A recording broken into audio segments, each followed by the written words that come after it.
قدیم زمانے کی بات ہے، عرب کے ایک علاقے میں ایک نوجوان رہتا تھا۔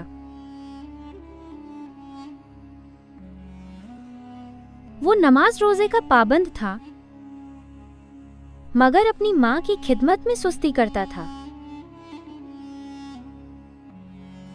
ماں آواز دیتی تو وہ کہتا، ابھی عبادت میں ہوں، بعد میں آتا ہوں۔ ماں خاموش ہو جاتی مگر دل سے دعا کرتی رہتی۔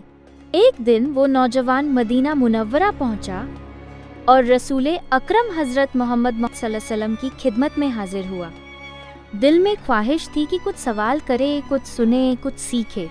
نبی کریم صلی اللہ علیہ وسلم نے اسے دیکھا اور نہایت شفقت سے فرمایا، کیا تیری ماں زندہ ہے؟ نوجوان نے جواب دیا، یا رسول اللہ، جی ہاں۔ آپ نے فرمایا، پھر لوٹ جا، اس کی خدمت کر۔ نوجوان نے عرض کیا، یا رسول اللہ صلی اللہ علیہ وسلم، کیا مجھے آپ سے کوئی خاص عمل نہیں مل سکتا؟ نبی کریم صلی اللہ علیہ وسلم نے فرمایا، تیری ماں کی رضا میں اللہ کی رضا ہے۔ نوجوان واپس لوٹ آیا۔ اس دن کے بعد اس نے اپنی ماں کی خدمت کو اپنی زندگی کا مقصد بنا لیا۔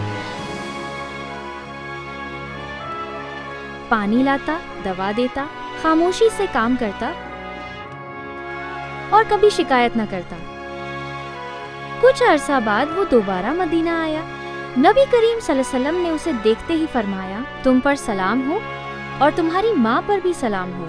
یہ سن کر نوجوان کی آنکھوں سے آنسو بہہ نکلے۔ اس نے جان لیا کہ ماں کی خدمت نے اسے وہ عزت دی، واضح اور آسان سبق۔ ماں کی خدمت اللہ اور رسول صلی اللہ علیہ وسلم کی خوشنودی کا ذریعہ ہے۔ جو ماں کو وقت نہیں دیتا وہ برکت سے محروم رہتا ہے۔